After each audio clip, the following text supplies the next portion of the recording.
ជាសួរលោកគ្រូថ្ងៃហ្នឹងខ្ញុំឈ្មោះ Login សាខ្ញុំមក demo project PHP e-commerce ហើយខ្ញុំធ្វើបានមានដូចជាទី1គឺ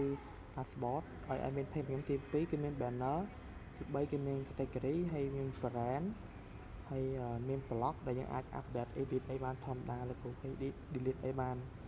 ហើយវាមាន product ហ្នឹងរបស់ខ្ញុំវាមាន image gallery តទៀតថា product ហ្នឹងអាចមាន image អីខ្លះហើយ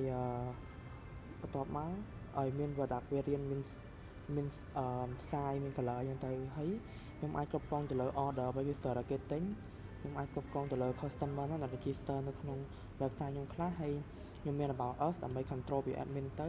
ហើយមាន setting ហ្នឹងគឺ general setting អាចគ្រប់គ្រងទៅលើ header ទៅលើ footer របស់យើងបានហើយ home banner នេះគឺនៅ home page ហើយ code នេះគឺនៅកន្លែង home page នេះខ្ញុំ demo បន្តិចទៀតនេះលោកគ្រូនេះគឺជា product ដែលខ្ញុំគឺជានេះ banner ដែលខ្ញុំមានគ្រប់គ្រងពី back end ទៅហើយ product ដែលខ្ញុំមានហើយថ្ងៃនេះខ្ញុំ dynamic ហើយកន្លែង best selling product នេះហើយកន្លែងនេះគឺ home banner មុនហ្នឹងហើយនេះគឺជា quote ហើយ product របស់ខ្ញុំអាច add to cart អីបានធម្មតាទេនេះលោកគ្រូអាច to cart បានធម្មតាអញ្ចឹងproject របស់ខ្ញុំមានប៉ុណ្ណឹងអរគុណលោកគ្រូ